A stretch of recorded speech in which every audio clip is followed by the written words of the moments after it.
Jamaah Masjid Asra yang dirahmati oleh Allah Subhanahu wa taala, pada kesempatan yang berbahagia ini kita akan menyampaikan sedikit adab-adab yang berkaitan tentang sahur. Saya bacakan hadis dari Sahih Al-Bukhari dari Anas bin Malik an Zaid bin Sabit, dari Zaid bin Sabit radhiyallahu taala anhu, beliau berkata, "Tasaharna ma'an Nabi sallallahu alaihi wasallam, tsumma qama ila salat." Kami bermakan sahur bersama Nabi sallallahu alaihi wasallam, kemudian Nabi pun bangun menuju salat. Qultu kam kana bainal adzan was sahur? Berapa jarak antara adzan dan sahur? Qala qadru 50 ayah. Maka dikatakan yaitu ukuran baca 50 ayat. Baca 50 ayat. Kalau kita baca 50 ayat mungkin 15 menit, 20 menit ya, kalau dibaca dengan tartil silakan dicoba saja. Intinya hadis ini menunjukkan beberapa faedah. Pertama, tentang disunahkan untuk bersahur bareng. Jadi sunnah bukan cuma buka bareng, bukan cuma bukber, ada juga sarber ya, sahur bareng ya. Buktinya Zaid bin Sabit sampai makan sahur bersama Nabi. Jadi padahal di malam hari. Dan bahkan kata para ulama sampai Zaid harus keluar dari rumahnya untuk bertemu dengan Nabi sengaja untuk bisa makan sahur bersama Nabi sallallahu alaihi wasallam. Oleh karena makan sahur bareng juga disunnahkan, tentunya jika tidak merepotkan ya. Dan alhamdulillah kita sekarang dalam kondisi lockdown atau PSBB ini, kita bisa sahur bareng bersama anak istri.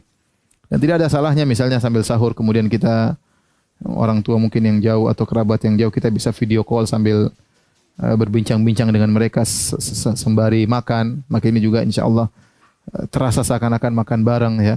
Ini adalah sunnah Nabi SAW. Kemudian yang kedua, mengenai waktu sahur. Ternyata Rasulullah SAW sahur menjelang azan subuh, ya 15 menit, 20 menit azan subuh. Dan itulah sunnahnya kita makan sahur. Karena sahur dalam bahasa Arab artinya waktu menjelang fajar, waktu menjelang fajar. Maka tidak benar jika seorang kemudian sahur jam 1 malam, jam 2 malam, itu tidak sesuai dengan sunnah Nabi SAW. Ingin sunnah Nabi ya 1 jam sebelumnya, 1,5 jam sebelumnya, atau setengah jam sebelumnya. Lebih sunnah lagi kalau setengah jam sebelumnya atau 15 menit sebelum azan. Sebagaimana yang dikerjakan oleh Nabi SAW. Oleh karenanya dahulu di zaman Nabi SAW disyariatkan namanya azan pertama, azan kedua. Azan pertama azannya Bilal, azan kedua azannya Umi Ibnu Maktum. Azan kedua yang maksudnya waktu subuh, fajar. Azan pertama adalah untuk mengingatkan.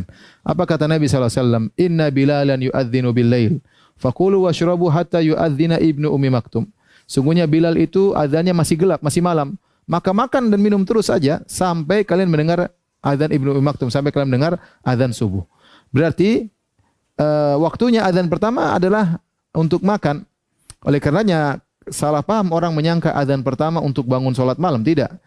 Azan pertama itu untuk mengingatkan bersiap-siap sahur. Makanya Nabi mengatakan tentang azan pertama, liyarji qaimukum. Kalau ada azan pertama agar orang yang sedang sholat malam berhenti supaya mereka makan. Jangan sampai kebablasan sholat malam. Kan dulu tidak seperti kita ada jam ya, sehingga tidak ada alarm. Sehingga adanya azan pertama untuk mengingatkan orang yang sedang sholat segera witir kemudian makan agar keburu sahur. Ini dalil bahwasanya para sahabat dahulu mereka terbiasa sahur menjelang azan. Maka ini di antara adab sahur.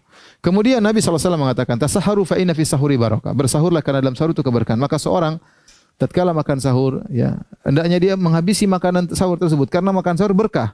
Ya.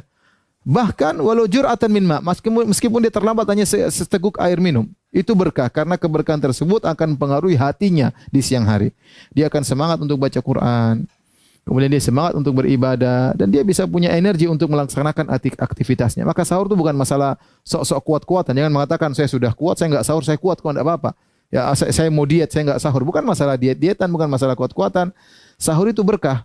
Kita makan sahur dan kita habiskan makan sahur tersebut.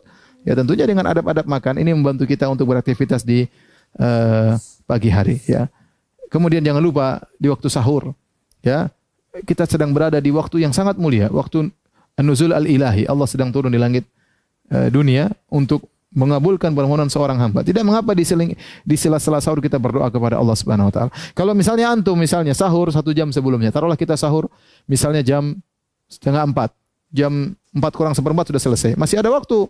Ya 40 menit, 50 menit kita baca Quran. Ini waktu mulia. Jangan setelah sahur masih ada 40 waktu kita ngobrol ketawa ketiwi sampai azan. Jangan, sayang.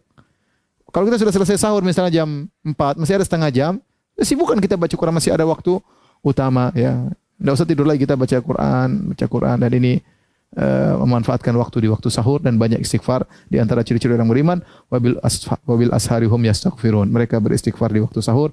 Semoga para jamaah sekalian, terkhususnya jamaah Masjid Asra, bisa menjalankan ibadah dengan baik dan bisa bersahur sesuai dengan sunnah Nabi sallallahu alaihi wasallam. Wabillahi taufik. Assalamualaikum warahmatullahi wabarakatuh.